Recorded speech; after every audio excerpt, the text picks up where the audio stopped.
joined now on TGAF, brought to you by CTBK, CPAs and business consultants. On the line from Vegas, Joel Staniszewski, our good friend, has been with us for many years, giving us his thoughts from a betting perspective on the Buffalo Bills matchup this week. And, well, the Bills, your Bills, are coming to your town, and there's nothing you can do about it, and there's nothing you can do to see it aside from watch it on TV. Joel, exactly.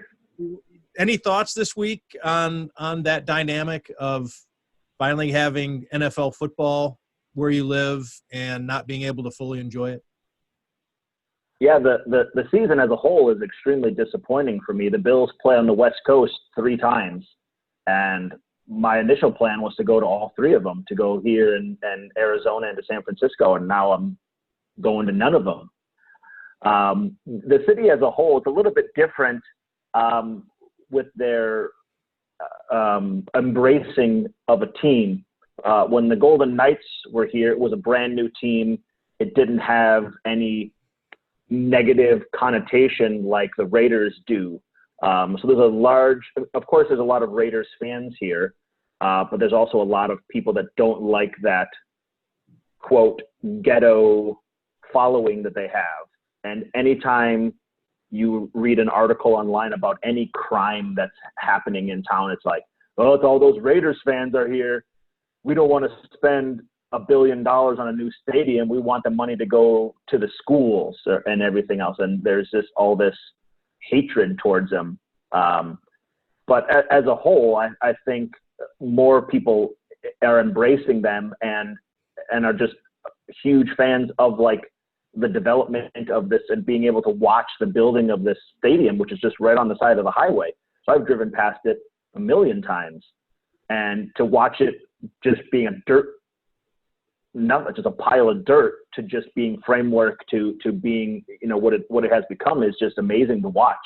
And I think the city as a whole, I mean, we're all in a different predicament this year than we would be in previous years. But the city as a whole, I think, is excited about what could happen and what will happen in the coming years with the stadium. Yeah, the Raiders do carry a stigma, and that really, a lot of it has to do with those fans. And it's what you see on television, the black hole and the rowdiness. And there were issues with them in Los Angeles, and there was a big push that if the NFL were to return to Los Angeles, as much as Los Angeles wanted a team, they didn't want it to be the Raiders because of the experience that they had of Raiders fans showing up at the games when they were at the Coliseum, leaving the place trashed, and then driving back up to Oakland, or even the local fans. And obviously the Coliseum's in a bad neighborhood to begin with. A lot of crime, and cars were getting broken into. And yeah, there's the Raiders. The stigma isn't just, John Matuzak and Ted Hendricks and Otis Sistrunk and those guys. It was the fans. The fans were pretty rough too, and there was a lot of that sentiment that we don't want the Raiders. We don't want them here. Yeah, I don't know if that was the case in Vegas really so much. I think Vegas was going to take whatever it could get. Exactly, they'll take whatever they want. But they don't want to spend taxpayers' money, and they don't want any criminals coming here, especially Californians, because a lot of people just don't want anyone from California moving here for whatever their reasons are. But yeah, it's definitely not like a Bills tailgate where everyone's hugging and kissing and doing shots and shotgunning beers and smashing through tables. The stigma that follows the Raiders is a little bit different. Sanitized as it may be on Sunday, there is an interesting thought when it comes to playing in Las Vegas. This was something that was talked about back when I lived there, when even the AAA baseball teams would come through and play the Las Vegas Stars or the 51s or whatever they were known as at the time, of the opposing team and their players and their staff not doing too well when they came to play, whether it was UNLV or whatever you were coming through town, you may have a tendency to get wrapped up in what's going on in the city and be more interested in having fun than being on a business trip. But with the world as it is today in sports, the Bills should not suffer from the Vegas flu. What is the Vegas flu, which has it's become a real thing in professional sports over the last couple of years, not just a theory. Yeah. The first season that the Golden Knights had here, they had the way that the schedule was built. I don't know if it was built this way on purpose or not, but the first quarter of the season was against not very strong teams. They probably went 2 months without playing a really strong team in town. And when they started to play those better teams, they were huge underdogs. The Golden Knights were. I'm talking like $3 and $4 favorites against the Blackhawks and the Bruins and the Penguins. But they were doing really well, and the thought and the rumor around town was that these players were coming into town who may not have ever been to Las Vegas, who grew up in Canada or Russia or Sweden or wherever, and were just turning 20 or 21 years old, and were going out and enjoying that nightlife a little bit too much, and not being able to play the next day. And it was definitely something that you could consider when it comes to the NFL. But in the situation that we're in right now with coronavirus, you have to assume that the coaching staff are putting pretty strict guidelines in terms of when you have to be in your room and not going out and that type of stuff, which would definitely help the opposing teams, whereas as in the past has hurt them. So the Bills. Go ahead, Matt. I think it's now a case where they have to. They could get fined if they leave their room or if they leave the hotel. I mean, they're protecting them against themselves in a lot of different ways, not just with the virus, with what you're talking about, enjoying the nightlife. And it's turning out to probably be, we won't get an accurate read on the impact that playing in Vegas has, because these guys are going to be stuck in their rooms anyways. Yeah, totally big difference. And, a rookie who grew up on the East Coast or in the South and went to college and maybe didn't grow up going on family vacations or going on any type of trips like that, this would be their first experience in Las Vegas. So when you fly into town and you see those lights coming down at the airport, like, it's an exciting thing. It's something that you've never really witnessed before until you've done it. And that can be overwhelming. And that's why Vegas is what it is. I mean, these billion-dollar casinos are built on people trying to win big and spending a lot of money and going out and having tons of free drinks. And that, how can you play the next day or anything like that when you've partied that hard the night before? I think I'll cover the game a lot better since Tim and I aren't making the trip. There will only be 22 players on the field at any one point instead of 44. Had I been, I won't be watching the game like this. I won't be. I gotta do. I said I won't be watching the game like this from home, like I would have been had this game been in Vegas. Yeah, and you're talking about drinks and gambling. There's so much more that goes on in Vegas. Oh yeah. And these guys, a good chunk of the plane is going to have a Jimmy leg going as they're in their descent, and you can look down and see that valley, and especially if they're coming in and it's if the sun's going down, all the lights and everything. And when the plane lands and you feel that desert heat and you look out on the horizon to your left, to your right, all around you, because of the Vegas being in a valley as it is, you can see all the casinos pretty much no matter where you are. You can see them coming up over the skyline. It is the skyline. And stuff's going on out there, and all I have to do is drive over there and I can get into whatever fun I want to get into. But I think anything probably just short of armed guards around these NFL teams this year to make sure these guys stay in their hotels. The Bills are favored by 3 or 3.5. It opened at 2.5. and the Yep. total has climbed. I believe the total opened at 49. It's now at 52.5. So Joel, you went 2-0 with your suggestions last week. You said take the Bills on the money line, and you said to take the over. So I'm keeping track now. You're 2-0 on the season. What are your thoughts here against the Las Vegas Raiders? So I'd mentioned last week that the money lines weren't in line with what they should be for the point spreads. And I'm sure all the Las Vegas odds makers were listening to your show and heard me because the line this week is 2.5 up to 3, now 3.5 in some places. And the money line is in line up to minus $1.75, $1.85 some places. So the money line is actually where it's supposed to be for this point spread. And I think we're at the point now where you're seeing books moving. I mean, going across 2.5 to 3 to 3.5 is a really big move in Las Vegas, with 3 being an extremely key number. The Bills are starting to get the respect that they deserve from the books and from the bettors. So you're seeing that line move. As a betting person, I would have, if I liked it, I would have bet it at 2.5 when it opened. At 3.5, I would probably stay away from it.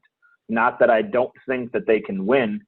I just think it's going to be a close game, similar to last week, and it ended up being not close at all in the beginning, and then close near the end, and then we pulled it out at the end. So I would, if I was betting, I mean, I'm not going to bet against the Bills, not this Bills team. I'd bet against the Bills team with like JP Lossman on it, but I wouldn't bet against this Bills team.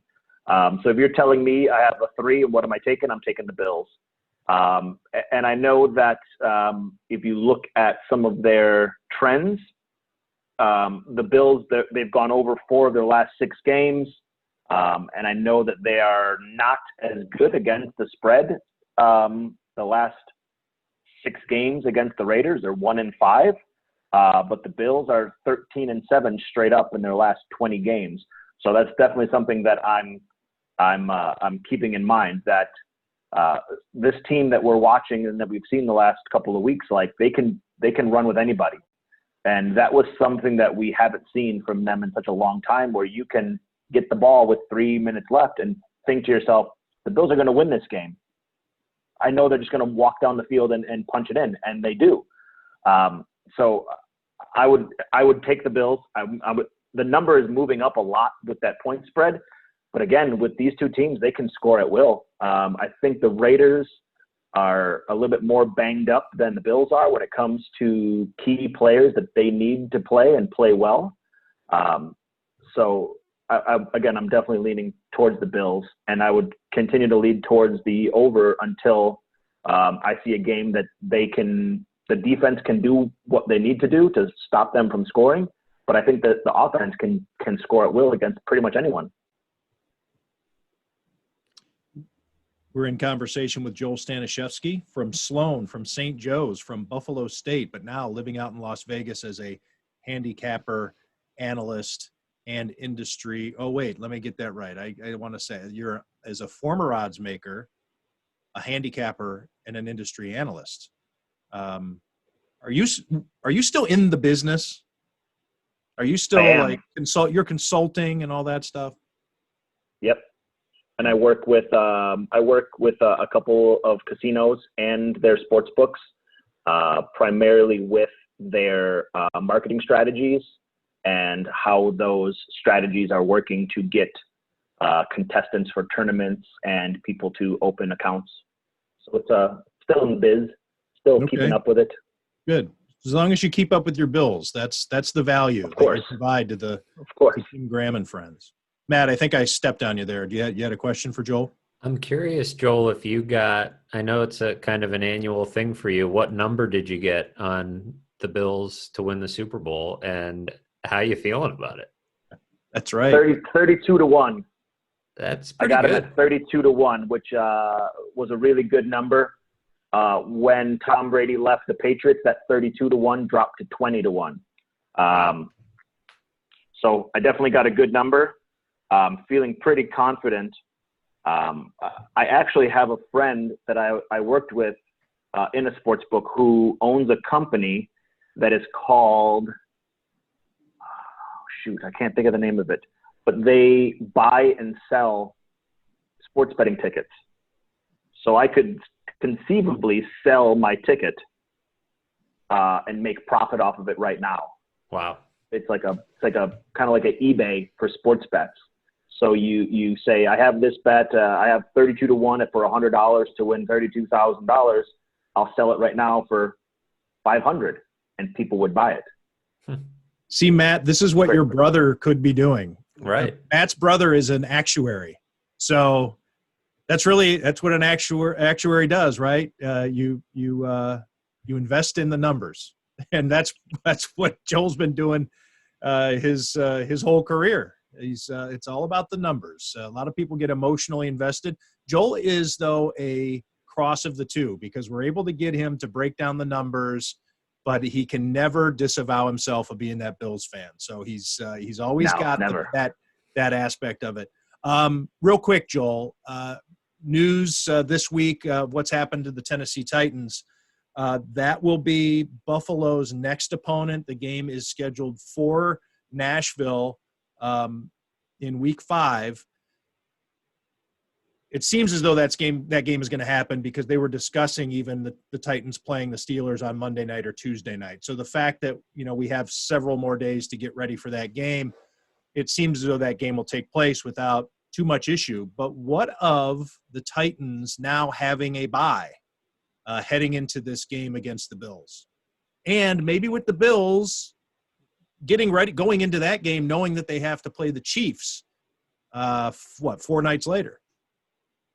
Yeah, we'll see a lot. We'll get a lot of understanding of who the Bills are over the next 3 weeks when it comes to the team and when it comes to betting and numbers. So the Bills play the Raiders this week. The Chiefs play the Raiders next week, and then we play the Chiefs that next week. So when we play the Titans, they're coming off of a bye of sorts, which normally does help that team. You're getting extra rest. You're getting your opportunity to mend any injuries, game plan for a little bit longer. This, however, is a little bit different. I'm assuming that the facilities are closed. I'm guessing that a lot of the players, especially the younger players or those who have not gotten a huge contract, don't have gyms at their houses, aren't lifting weights, aren't running sprints or whatever they do on the practice field. So you're running the risk of those players, losing a step, if you will, for that week. It's a really weird predicament. I can't think of a time where a game has been postponed like this. So it'd be interesting to see. And from a betting standpoint, if the Bills do well, you have to assume that they'll be a small favorite. If the Bills don't do well, they're going to be a small underdog, give or take. I think at Tennessee. At Tennessee, yeah. If the game was this week, I'm thinking the Bills are a pick'em, maybe a half point to a point favorite or dog, either way, depending upon the betting public. But this game against the Raiders, we'll be able to see if our defense can stop the run. That's Tennessee's bread and butter, is running the ball. So if we can show that we can stop the run and play a really sound defensive game, then we're going to go into Tennessee with that momentum of winning that game and being able to be a small favorite on the road. But if we don't perform like we want the Bills to, then we run the risk of being a small underdog. And that doesn't really affect the players and how they approach a game. But from a betting standpoint, it definitely will change that spread, could swing it from a favorite to a dog. What do we got there? Is that Joe Ferguson jersey? Jim Kelly. Oh, okay. I don't know why I saw 12 and thought Joe Ferguson, but I thought about putting on my Josh Allen jersey, but I only wear that on Sundays. So I didn't want to bring any bad luck by putting on the Josh Allen jersey. I just on Sundays. And I know, real quick, before the game, on Sunday were going to the pumpkin patch. And I remember I brought this up to you a year or two ago, and you were just baffled that Las Vegas has an orchard. And yes, they do. Huge I'm wearing orchard. this shirt in honor of your pumpkin. Fruits and vegetables and huge pumpkin patch and apple cider. It's just like being in Buffalo and going to a getting some apple cider. So that'll be the pregame. Just like Clarence Hollow. Exactly. Well, Joel, thanks for joining us. That is Joel Staniszewski, one of the biggest Fs, one of the biggest all-time Fs of TGAF, Tim Graham and Friends, giving us his thoughts once again on the Bills. Just to sum, he says, take the Bills, lay the points, and go over until further notice. And that further notice is probably whenever Josh Allen decides to throw an interception or two, because this offense has looked impressive. Joel, thanks again for joining us. Thanks. Take care, guys.